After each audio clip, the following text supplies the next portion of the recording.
আবুল বারাকাত বসে আছেন রাম মন্দিরের ভিতরে। সারা রাত চলে গেল, ফজরের নামাজ পড়ে আবুল বারাকাত বসে আছে। আবুল বারাকাত বলতেছেন, বাদশা বলে তুমি কে? বলে আমার নাম আবুল বারাকাত। বাড়ি কই? বলে আরব দেশে। আবুল বারাকাত বলে আরব দেশে। এইবার বাচ্চা বলে, বাচ্চা তুমি কিশোর মানুষ, তোমার নাম আবুল বারাকাত, তুমি রাম মন্দিরে গেলে বাঁচতে কেমনে? তুমি তো বাঁচার কথা নয়।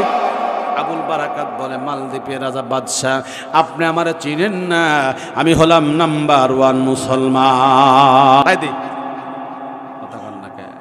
জীবন ভিক্ষাতে বাঁচা থাকতে তো লাভ আছে, যেরকম লাভ আছে, কিন্তু কোনো ইমানদার কিন্তু পালায় নাই।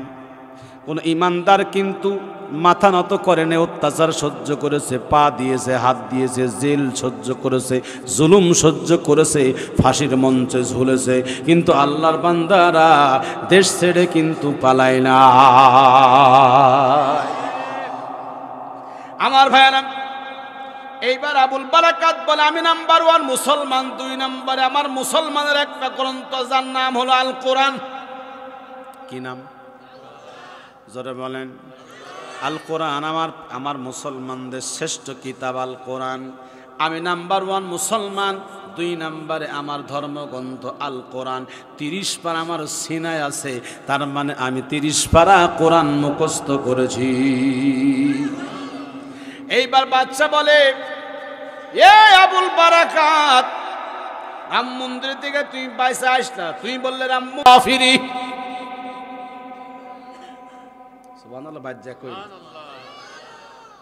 আমরা কিন্তু মোল্লারা বেতন কম হলে কি হবে, আমাদের থাকাও ফ্রি, খাওয়াও ফ্রি। কথা কন না কে? আল্লাহ কতরে ইনকাম করবি, মোল্লাদের ফ্রি খাওয়াবি। আমরা খাবার চাই না, কিন্তু হুজুর আর একটা খান, না খেলে আমার বাপ বেহেশতে যাবি না। এত কষ্ট করে বাজার করছি, রান্না করছি, না খাইলে হবে না, আরো একটা খান, তোমরা কামাই করবা আর আমরা খাবো। এটাই আমার আল্লাহর ফায়সালা আর কোরআনের মর্যাদা। বাচ্চা বলে মালদ্বীপে থাকবা ফিরি, খাওয়া ফিরি। 1 বছর পরে এই দিনে আবার তোমার রাম মন্দিরে রাইখা আসা হবে, বউ সাজাইয়া। যদি তুমি জীবিত আসতে পারো আবুল বারাকাত, আমি তোমার কাছে ওয়াদা দিলাম, আমার মালদ্বীপের সকল জনগণ নিয়া আমি তোমার হাতে কালিমা পড়ে মুসলমান হয়ে যাব। আবুল বারাকাতকে কোনো টেনশন নাই, অসুবিধা নাই, 1 বছর আমি অপেক্ষা করব। 1 বছর পরে ওই নির্দিষ্ট দিনে আবুল বারাকাতকে আবার শাড়ি চুরি গহনা দিয়া বউ সাজালেন। পুলিশ তারে গাড়ি করে নিয়ে রাম মন্দিরে লইয়া গেলেন। রাম মন্দিরে ঢুকাই দিয়া বাইর থেকে তালা লাগাই দিলেন, মোল্লা সিটারি করতে পারে, ভুয়া কথা কইতে পারে, বাহির থেকে তালা লাগাই দিছে। তোমরা মোল্লাদের সাথে কতই ঠাট্টা করলা, বিদ্রুপ করলা, আল্লাহ বললেন তোমরা মোল্লাদের প্রতীক বাতিল করলা, দল বাতিল করলা, কত কিছুই করলা। আল্লাহ কা তোরা প্রতীক বাতিল করছিস, দল বাতিল করছিস, আমি আল্লাহ বাংলাদেশে তোরেই বাতিল ঘোষণা করে দিলাম। ওয়া মাকারু ওয়া মাকারাল্লাহ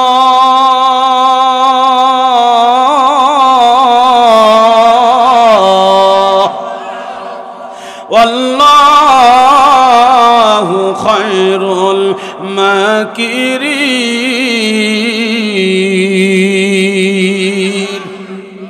আল্লাহ কা তোরা কত মক্কর জানিস, তার চেয়ে বেশি মক্কর আমি জানি। তোরা একের পর এক নাটক করছিস, নাটক, রাজাকার, বাংলা ছাড়, আল বদর, আসাম, জঙ্গি, জিএমবি, একের পর এক নাটক সাজাইছিস। শাহবাগে বিরিয়ানির প্যাকেটের মধ্যে 1000 টাকার নোট দিয়ে নর্তকী নষ্ট মহিলাদের হাজির করেছিস। নষ্ট মহিলা, বেশ্যা মহিলা স্লোগান দিতে লাকি। এখন পুলিশের কাছে আমি বলেছি সাংবাদিকদের মাধ্যমে যে এই লাকিকে এখন প্রত্যেক দিন একটা করে গরম ডিম থেরাপি দাও, কারণ এই শয়তান মহিলা আমাদের কলিজায় হাত দিয়েছে। তিনি বলেছে দন্তার সতে সাইদি, ওরা বলছে তুই রাজাকার, তুই রাজাকার। কথা কন না কেন? সাইদি যে কি জিনিস এটা সবাই কিন্তু বুঝে নাই, যারা বুঝার তারা বুঝেছে, ঠিক না? জোরে বলেন, জোরে বলেন। এমন একটা মানুষ সম্পর্কে তারা স্লোগান দিল, সতে সাইদি, দন্ত সতে সাইদি, তুই রাজাকার, তুই রাজাকার। আল্লাহ বললেন, তোরা রাজাকারের স্লোগান দিয়া মারছিস, সাইদিকে জেলখানায় রাখছিস, মরে ফেলছিস। আমার ছাত্র ভাইরা ছোট্ট একটা দাবি নিয়ে আসলো, কি? কোটা সংস্কার, সব দিবে মুক্তিযোদ্ধা, মুক্তিযোদ্ধা। আওয়ামী লীগ করলেই মুক্তিযোদ্ধা। আরে কত আছে ৭১-এর পর জন্ম, ওই শালাও মুক্তিযোদ্ধা। আমার জন্ম ৭১-এর পরে, আমিও রাজাকার। প্রমাণ নিবেন? আল্লাহর কোরআন সামনে নিয়ে কথা বলতেছি। আমার নয় মামলা করছে, আমি রাষ্ট্র, আরে ৭১-এ আমার বাপি বিয়া করেনি। আমি কোনো হাইরে বাংলাদেশ, এদেশের মানুষ, মরা মানুষও চাউল খায়, কথা কন না খায়।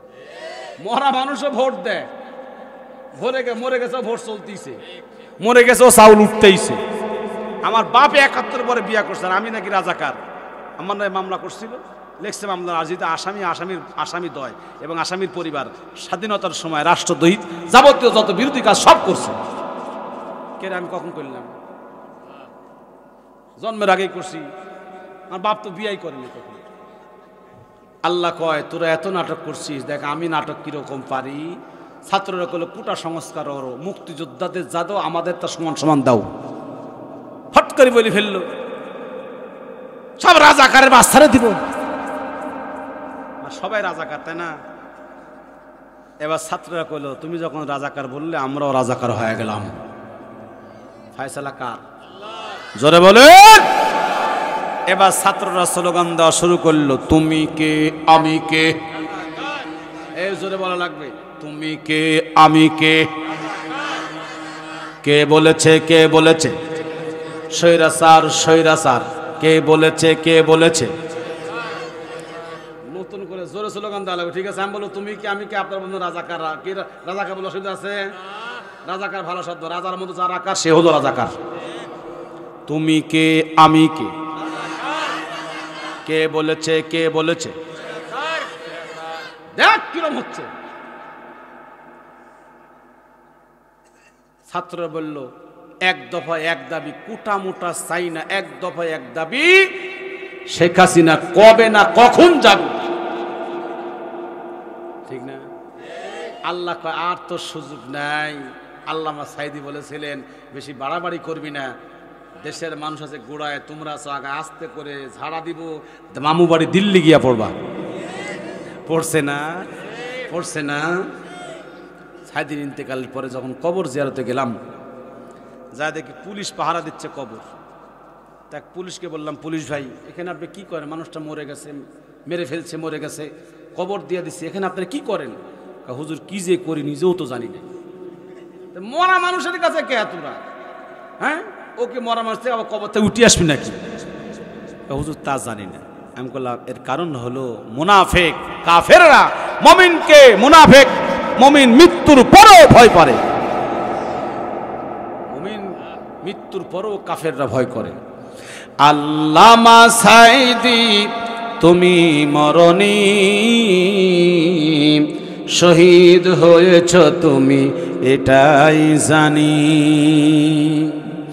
আল্লামা সাইদি তুমি মরনি, শহীদ হয়েছ তুমি এটাই জানি।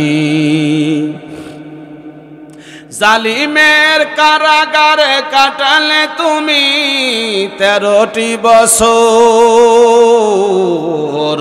বাতিল তোমায় করে কাঁপে থর থর। তুমি যে ছিলে মোদের নয়নমণি, শহীদ হয়েছ তুমি এটাই জানি। দেখা তো হবে না আর এই জীবনে, দেখা হবে জান্নাতের ফুল বাগানে। মারহাবা জোরে বলেন, আরো জোরে মারহাবা। দেখা তো হবে না আর এই জীবনে, দেখা হবে জান্নাতের ফুল বাগানে। এ আশাখানি কবুল করো আল্লাহ তুমি, শহীদ হয়েছ তুমি এটাই জানি। আমার ভাইরা রে, ওরা বুঝলো কোরআন সত্য, নবী সত্য, জান্নাত সত্য, কপাল পোড়া মুসলমান বুঝে না, নেতা ছাড়ে না। তোমার নেতা আমার নেতা, তোমার ভাই আমার ভাই, বল্টু ভাই বল্টু ভাই, বল্টু ভাইয়ের চরিত্র ফুলের মতো পবিত্র, নামাজ পড়ে না এক ওয়াক্ত, মদ খায় 5 ওয়াক্ত। এরকম নেতার পিছে ঘুরো, এমন নেতার পিছে ঘুরো যেই নেতা ওয়াক্ত হলে কয় নামাজ পড়ো, নামাজ কাজা করা যাবে না। এমন নেতার পিছে ঘুরো যেই নেতা তোমাকে কোরআন পড়ার কথা বলে, হাদিস পড়ার কথা বলে, যেই নেতা জাহান্নাম থেকে বাঁচার কথা বলে, আল্লাহর জান্নাতের রাস্তার কথা বলে। আমার ভাইরার একটু গভীর মনোযোগ লাগান। আল্লাহ পাক দীর্ঘ 23 বছরে কোরআন নাজিল করেছেন। জিবরাইল কোরআন নিয়ে আসতো নবীর কাছে ওহী নাজিল করার জন্য হীরা পর্বতে। এবার নবীকে বলে, নবী পড়ুন, ইকরা বিসমি রাব্বিকাল্লাযী খালাক। রাসূল বলে পড়তে জানি না। আবার বলে পড়ুন, বলে পড়তে জানি না। আবার বলে পড়ুন, পড়তে জানি না। কিন্তু নবী আমার দেরি করলেন না, পড়ার জন্য বারবার বারবার। আমার ভাইয়েরা, শুধু নবীকে না, তামাম দুনিয়ার মানুষকে কোরআন মুখস্থ করা আল্লাহ সহজ করে দিয়েছেন। আল্লাহ রাব্বুল আলামিন বলেন, ওয়ালাকাদ ইয়াসসারনাল কুরআনা লিযিকরি ফাহাল মিন মুদ্দাকির। আমি কোরআন পড়া, কোরআন বোঝা মানুষের জন্য সহজ করে দিয়েছি।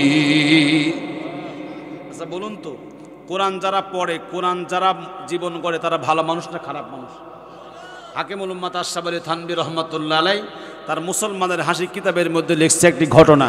বলবো আমি আপনাদের কাছে? বলবো। এক লোকের 2টা ছেলে, একটা পড়ে স্কুলে ইঞ্জিনিয়ার, আর একটা পড়ে মাদ্রাসায় মাওলানা। কারণ আমার দেশে অনেকে আছে, ছেলে হয় না মেয়ে হয় না, আল্লাহ একটা বেটা দিয়ে মাদ্রাসায় পড়াবো, ঠিক না? এইবার একটা ইঞ্জিনিয়ার পড়ে, একটা মাদ্রাসায় পড়ে। এবার বাপ আর মেয়ে বলতেছে, মার ইচ্ছা ছেলেকে মাদ্রাসায় পড়ে, এবার বাপের ইচ্ছা ইঞ্জিনিয়ার বানাবো। বড় হয়ে গেছে, ছেলে আলেম হচ্ছে, বাবা ছেলে ইঞ্জিনিয়ার হচ্ছে। এবার বাপ মা পরামর্শ করছে, কে রে, দুজন তো 2 লাইনে পড়ে, একটা আলেম বানালাম, একটা ইঞ্জিনিয়ার বানালাম, পরীক্ষা করা দরকার কোনটার আখলাক চরিত্র ভালো। কি পরীক্ষা করা লাগবে না? তা কিভাবে পরীক্ষা করা যায়?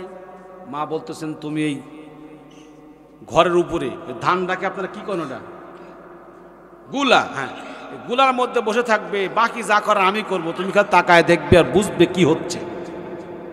মা বসে আছে, বাপ গুলার মধ্যে বসে আছে। কিছুক্ষণ পরে মাদ্রাসা পড়াটা আসছে, এই দেখে মা কাঁদতেছে, আশাও দেখাও সারা, কান্না করাও সারা। মা কান্দে। ছেলে বলছে, মা কান্দো কে? তোর বাপ মারে ফাটাইছে। আলেম বলছে, মা দুঃখ করো না, কান্দিও না, স্বামী যে জায়গা মারে ও জায়গা জাহান্নামের আগুনে জ্বলবে না। বাপ তো শুনে সাংঘাতিক খুশি, আমার একের ছেলে রে।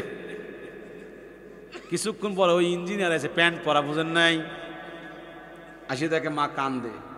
এ মা তুই কান্দিস কে? আগেরটা কি বলছে, কান্দো কে? আর এটা কি বলছে, শিক্ষিত হলে কি কান্দিস কে? তোর বাপ মারা ফাটাছে। কি শালা কত কিছু আসুক, আজকে বাটাম ফাটাবো, বুঝেন নাই?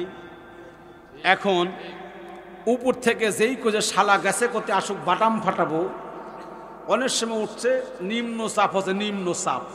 এখন এই কথা শুনে ও তো ভয়ে কাপড় নষ্ট, টপ টপ করে হোমাপতির ফুটা পড়তেছে। এখন মা বলতেছে, এই কাম সারা, আর থাকো না, নিচে নামো।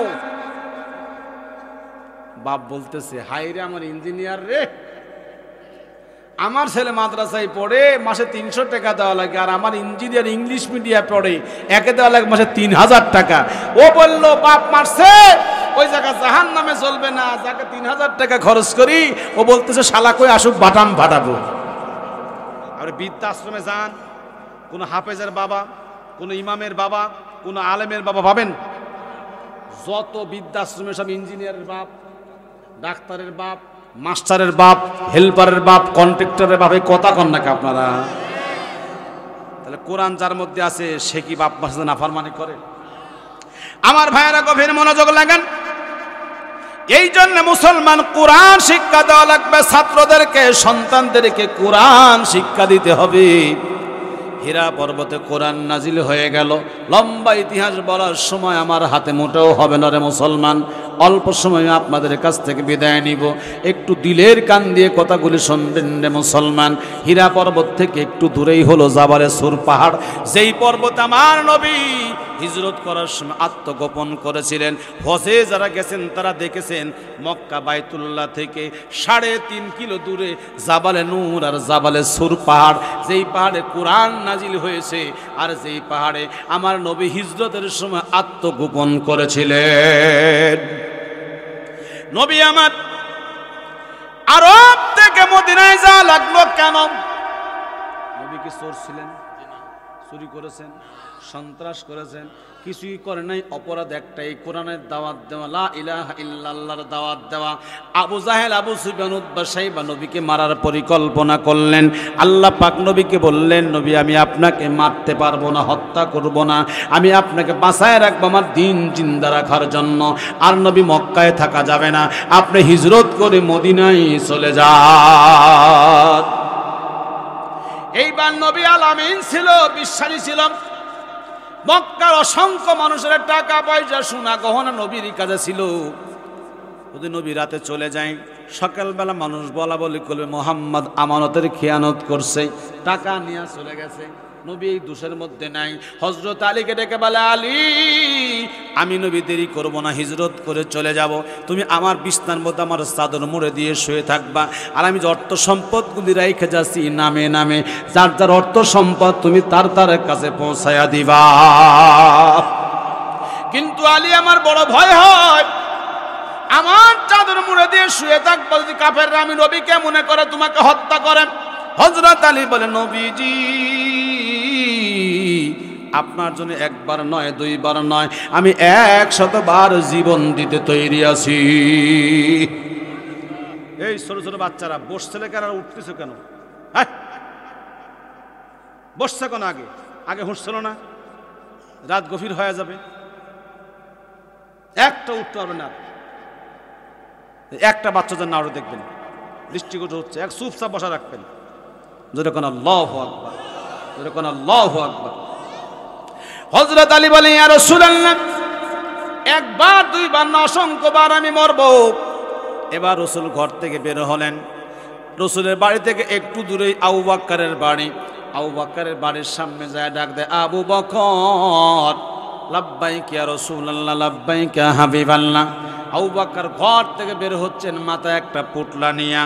আবু বকরকে রাসূল বলে, আবু বকর এত রাতে তুমি টুপলা নিয়ে কই যাও? আবু বকর বলে, নবীজি আপনি একদিন বলেছেন হিজরত করা লাগবে, সেই দিন থেকে আমি আবু বকর আমার প্রয়োজনীয় কাপড়পত্র কাটটি করে মাথায় দাঁড়ায়া দাঁড়ায়া ঘুমাই। ভাতিজা আছে, একটা কি চাকরি দেওয়া যায়? বলে কি চাকরি? যা দিবা তাই। বলে কোনো পোস্ট খালি নাই, একটা পোস্ট খালি আছে, ছাগল চড়ানো, এটাই চড়াবে, অসুবিধা নাই।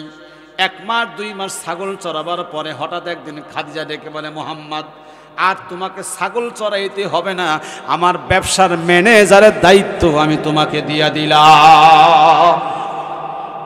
আল্লাহর নবী খাদিজার ব্যবসার ম্যানেজার। 1 মাস যায়, 2 মাস যায়, 1 বছর যায়, এমন করতে করতে খাদিজা আমার নবীরে ভালোবাসা ফালাছে। সুবহানাল্লাহ কইবেন না? ভালোবাসা কি অপরাধ? আমাকে আপনারা ভালোবাসায় তো দাওয়াত দিয়ে নিয়ে আইছেন, ঠিক না? এটাই কি অপরাধ নাকি? ভালোবাসা অপরাধ না, অবৈধ ভালোবাসা অপরাধ। প্রেম প্রীতি ভালোবাসা করা, পরকীয়া করা অপরাধ, কিন্তু কেউ কাউকে ভালোবাসা অপরাধ নয়। খাদিজা মনে মনে নবীকে ভালোবাসা ফেলাছে। এই লোকটা সৎ লোক, এই লোকটা আখিরি জামানার নবী, আমি তারে বিয়ে করতে পারলে ভালো হবে, আমি নবীর বউ হব, আমি নবীর সুপারিশ নিয়ে আল্লাহর জান্নাতে চইলা যাব। নিয়ত ভালো না খারাপ? একদিন খাদিজা নবীরে ডাকলেন, ও মুহাম্মদ। কোনো কথা নাই, আমি তোমারে বিয়ে করতে চাই, সরাসরি প্রস্তাব, আমি তোমারে বিয়ে করব। নবী বললেন, খাদিজা আপনি আমার মালিক, আমি আপনার বাড়ির চাকর, আপনি আমাকে বিয়ে করবেন, অসুবিধা নাই, আমার তো গার্জিয়ান আছে। কি আছে? এখন তো বিয়ে করতে গার্জিয়ান লাগে না? লাগে। ছেলে মেয়ে রাজি, কিয়া করে কাজী, ডাক, এখনই বিয়ে হয়ে যাবে। রাসূল বলে, খাদিজা আমার তো গার্জিয়ান আছে, আমি এখনই বাড়িতে যাই, আমার চাচা আবু তালেবকে বলবো। আল্লাহ নবী যাইয়া বলে, চাচা খাদিজা আমারে বিয়ে করতে চাই। তুই কি বলছিস? আমি হ্যাঁ না কিচ্ছু বলিনি, বলছি আমার গার্জিয়ান আছে। আবু তালেব বললেন, ভাতিজা খাদিজা সম্ভ্রান্ত পরিবারের নারী, সম্ভ্রান্ত ধনী মানুষ, তারে বিয়ে করার দরকার নাই, বয়সও তার 40, তোর মাত্র 25, বিয়ে করার দরকার নাই। কিছুক্ষণ পর আবার আবু তালেব বলে, ভাতিজা তুই কি মুহাম্মাদের চয়েস করিস, তুই কি খাদিজার চয়েস করিস? আমি চয়েস করি না, খাদিজা আমার বিয়ে করার প্রস্তাব দিয়েছে। আবু তালেব বলে, ভাতিজা খাদিজারে বিয়ে করলে বড় ভালো হয়। আবু তালেব চিন্তা করলেন, এই মক্কার মাটিতে আমার ভাতিজার বাবাও নাই, মা নাই, কেউ নাই, আমি আবু তালেব দেখা রাখছি, আমি আবু তালেবের মৃত্যুর পরে নবীকে কে দেখা রাখবে? যেহেতু খাদিজা সম্ভ্রান্ত পরিবার, 25 বছরের যুবক 40 বছর কি মেয়েকে বিয়ে করে, তাহলে কে ঠকে? যুবক না বুড়ি? জোরে বলেন, ঠকে কে? যুবকীতে ঠইকা গেছে, সবাইকে মুহাম্মদ ঠইকা গেছে।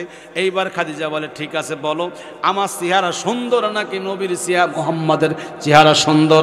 আমার নবী এত সুন্দর চেহারা ছিল, সামাইলে তিরমিজির কিতাবের মধ্যে লেখে, দুধের মধ্যে আলতা দিলে যেমন রং হয়, আমার নবীর শরীরের রং ছিল অমর।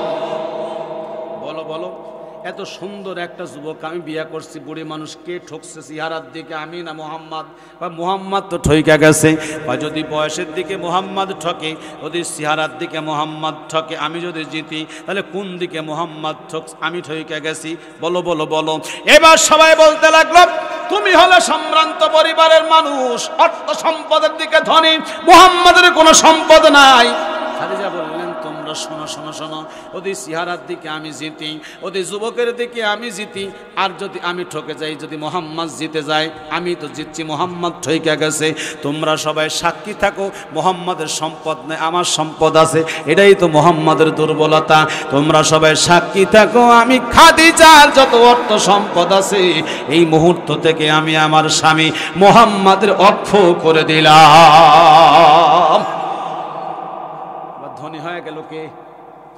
আমার কিচ্ছু নাই, আমি খাদিজা, মুহাম্মদ তো ধনী। নবী দিনের কাজে খাদ্যের অর্থ সম্পদ ব্যয় করে, খাদ্যের অনুমতির সাপেক্ষে নবী যেখানে যা লাগবে আপনার খরচ করবেন, অসুবিধা নাই। একবার নবী আমার দাওয়াতে কাজ করে বাড়ি আসলেন, বাড়ি আইসা দেখে আম্মাজান খাদিজা অসুস্থ, জ্বর হয়ে গেছে। অমনি কপালের মধ্যে হাত লাগালেন, ও খাদিজা তোমার শরীরে এত জ্বর কেন, অসুস্থ কেন তুমি?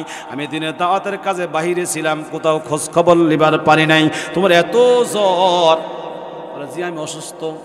এবার রসুলের দিকে তাকায় খাদিজা বলে, রসুল আমি জীবনে কিচ্ছু আপনার নিকট চাই নাই, একটা চুরি চাই নাই, শাড়ি চাই নাই, গহনা চাই নাই, কিচ্ছু চাই নাই, আমার যা ছিল সব আপনাকে অক্ষ করে দিয়েছি। নবী আজকে অন্তিম সজ্জা, অসুস্থ মানুষ, আমি আপনার নিকট 3টা জিনিস চাইব। জোরে বলুন তো কয়টা? নবী আপনি দিবেন কিনা বলেন। বলে, কি 3টা জিনিস চাইবেন আপনি বলেন। রসুল বলে, খাদিজা কি চাইবা তুমি বলো। খাদিজা বলে, ওগো নবী জীবনে কিচ্ছু চাই নাই গো নবী, কখন জানি মালাকুল মউত আসে, আমি মইরা যাব, এই মুহূর্তে আপনার নিকট আমি 3টা জিনিস চাবো। 1 নাম্বার চাওয়া গো নবী, আমি যখন মরে যাব আপনার একটা জুব্বা দিয়ে আমার কাফন বানায়া দিবে। দেখছেন কি চাওয়া? আমার বউ চাই কি? টাকা দে, শাড়ি দে, দিবি না তোর ঈদের কপালে আগুন ধরামু, ঠিক না? খাদিজা বলে, 1 নাম্বার চাও আপনার একটা জুব্বা দিয়ে আমার কাফন বানাবেন। 2 নাম্বার চাওয়া নবীজি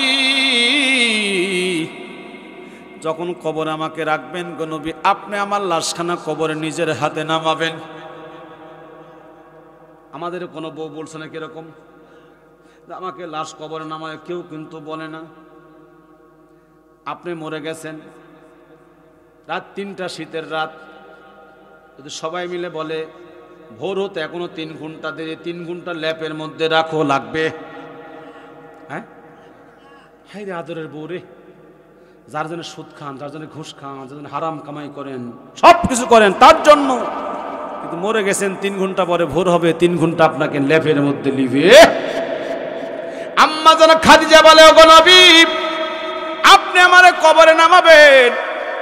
3 নাম্বার চা হল নবী, যতক্ষণ পর্যন্ত মুনকার নাকির সল জব না হবে, নবী এতক্ষণ আপনি আমার কবর ছেড়ে যেতে পারবেন না।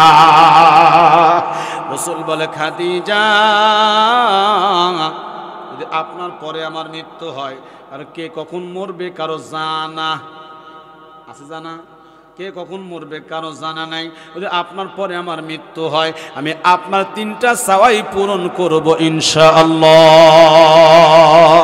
কোন জমিনের মাটি তোমার হবে গোরস্থান, কোন জমিনের মাটি তোমার হবে গোরস্থান, কাদের চোখের জলে তুমি পাবে পরিত্রাণ, কোন জমিনের মাটি তোমার হবে গোরস্থান। আরো জানা আছে কখন কি মরবেন, কোথায় মরবেন? কেউ কি বলতে পারবেন? কেউ বলতে পারবেন না। সুতরাং আমরা সবাই মরে যাব, কবরে যাওয়া লাগবে। কবরে যাওয়ার পরে মুনকার নাকির আমাদের লাশখানা উঠাবে। বল মার রব্বুকা মান দীনুকা মান নবিয়্যুকা, তোর রবকে, তোর নবীকে, তোর দিনকে। এজন্য জীবনের সকল ক্ষেত্রে রব মানব কারে? আরো জোরে। জীবনের সকল ক্ষেত্রে রব মানব আল্লাহকে, দিন মানব ইসলামকে, আর আদর্শ মানব আমার নবীজিকে। রাজি আছেন ইনশাআল্লাহ? রাজি আছেন ইনশাআল্লাহ? নবীর উপরে নাজিলকৃত কোরআন এই মাদ্রাসায় পড়ানো হয়। নিজের সন্তানদেরকে মাদ্রাসায় দিবেন, দিবেন, আলেম বানাবেন। এই মাদ্রাসা পড়াবার পরে আপনার ছেলেকে ইঞ্জিনিয়ার বানান, ডক্টর বানান, অসুবিধা নাই। আলেম যে বানাতে হবে তা না, কিন্তু এলমে দিন শিক্ষা করা ফরজ, যতটুকু এলেম অর্জন করা ফরজ। কি ঠিক আছে না? হ্যাঁ, এখান থেকে পড়ানোর পরে আপনার ছেলেকে ইঞ্জিনিয়ার বানান, ডাক্তার বানান, মাস্টার বানান, কোনো অসুবিধা নেই। আমি আপনাদের নিয়ে এখনই দোয়া করবেন ইনশাআল্লাহ। আমার প্রিয় ভাই, রাত্রি 12টা বেজে গেছে, একটা লোক উঠবেন না, সবাই দোয়া করে উঠবেন ইনশাআল্লাহ। দোয়ার আগে আমি আপনাদের কাছে একটু, এই মাদ্রাসার 3টা দরজা দরকার। একটা লোক উঠবেন না, একটা লোক মাথা লাড়ান নেই, উঠেন নেই, একটা উঠবেন না, আমি আপনাদের দোয়া করবো ইনশাআল্লাহ। 3টা দরজার দরকার, দরজা নাই। এই 3টা দরজা আমি আপনাদের 3জন ব্যক্তির কাছে চাই। মার মহব্বতে দিবেন একজন, বাপের মহব্বতে একজন দিবেন, কোরআনের মহব্বতে একজন দিবেন, 3জন। এই মৌলানা সাহেব কই? দরজার দাম কত? 6000 করে। 3টা দরজা দিবেন নবীর আঙ্গিনার জন্য। একটার কুটলে কিন্তু মুসাফির মানুষ অসন্তুষ্ট হবে। 3টা বান্দা দাঁড়ান তো 1 নম্বরে। হুজুর আমার মা নাই, যেই মা দীর্ঘ 10টি মাস পেটে ধারণ করছে, 30টি মাস দুধ খাওয়াইছে, মায়ের কোলে পেশাব করেছেন, পায়খানা করেছে, এরকম 3টা মানুষ দাঁড়াবেন 1 নম্বরে। হুজুর আমি একটা দরজা দেবো ইনশাআল্লাহ। দাঁড়ান দেখি আছেন? হ্যাঁ বলেন। 6000 টাকা দরজা। হ্যাঁ একটু দাঁড়ান, একজন হাত তুলেন। আরে কালকে দেওয়া লাগবে এরকম তো না, 1 মাস পর দিবেন, 2 মাস পর দিবেন, অসুবিধা কি আছে? তলবে এলেমরা কোরআন পড়ে, আপনার কবরে আমল নামে সব যেতেই থাকবে। কি নাম ভাইয়ের? রিন্টু খান। তাকবীর দিবেন জোরে, নাচতে। লিল্লাহি তাকবীর। রিন্টু ভাই, রিন্টু ভাই, একটা দরজা, জোরে বলুন মারহাবা। একটু হাত তোলেন, দোয়া করি আমিন আমিন। আল্লাহ আমিন। জান্নাতের জন্য আল্লাহ তুমি হও জামিন। আল্লাহ রিন্টু ভাই তোমার নবীর আঙ্গিনায় দরজা দিল, আল্লাহ তুমি রিন্টু ভাইকে জান্নাতের দরজাগুলি খুলে দিও আল্লাহ। আল্লাহ রিন্টু ভাইয়ের দানটা কবুল করে নাও। আহাল পরিবার জানা কবরে কবরে আযাব মাফ করে দাও। সকলেই বলুন আল্লাহুম্মা আমিন। 2 নম্বরে একজন, 2 নম্বরে জাহিদ খান। জাহিদ খান না? তাকবীর জোরে না আসতে? এই জোরে বলবেন লিল্লাহি তাকবীর। জাহিদ ভাই, জাহিদ ভাই, একটা দরজা জোরে বলুন মারহাবা। একটু হাত তুলেন দোয়া করি আমিন আমিন আল্লাহ আমিন। জান্নাতের জন্য আল্লাহ তুমি হও জামিন। আল্লাহ জাহিদ ভাই আর একটা দরজা আল্লাহ তুমি কবুল করে নাও, জীবনের গুনাহ খাতা মাফ করে দাও, বাপ মার কবরখানা জান্নাতের বাগান বানিয়ে দাও। সকলেই বলুন আল্লাহুম্মা আমিন। 3 নম্বরে আর একটা কি নাম? মহসিন। তাকবীর দিবেন জোরে, ঠিক আছে ইনশাআল্লাহ। লিল্লাহে তাকবীর। মহসিন ভাই, মহসিন ভাই একটা দরজা জোরে কোন মারহাবা। একটু হাত তুলেন দোয়া করি আমিন আমিন আল্লাহ আমিন। জান্নাতের জন্য আল্লাহ তুমি হও জামিন। আল্লাহ মহসিন ভাই আর একটা খানা দরজা আল্লাহ গো মেহেরবানি করে মহসিন ভাইয়ের দানটা কবুল করে নাও, জীবনের গুনাহ খাতা মাফ করে দাও। আল্লাহ আহাল পরিবার যারা কবরে, সকলের কবর আযাবকে মাফ করে দাও। সকলেই বলুন আল্লাহুম্মা আমিন। মানা দিয়েছে না? মাশাআল্লাহ। এই মৌলানা সাহেব কই? মৌলানা সাহেব কই?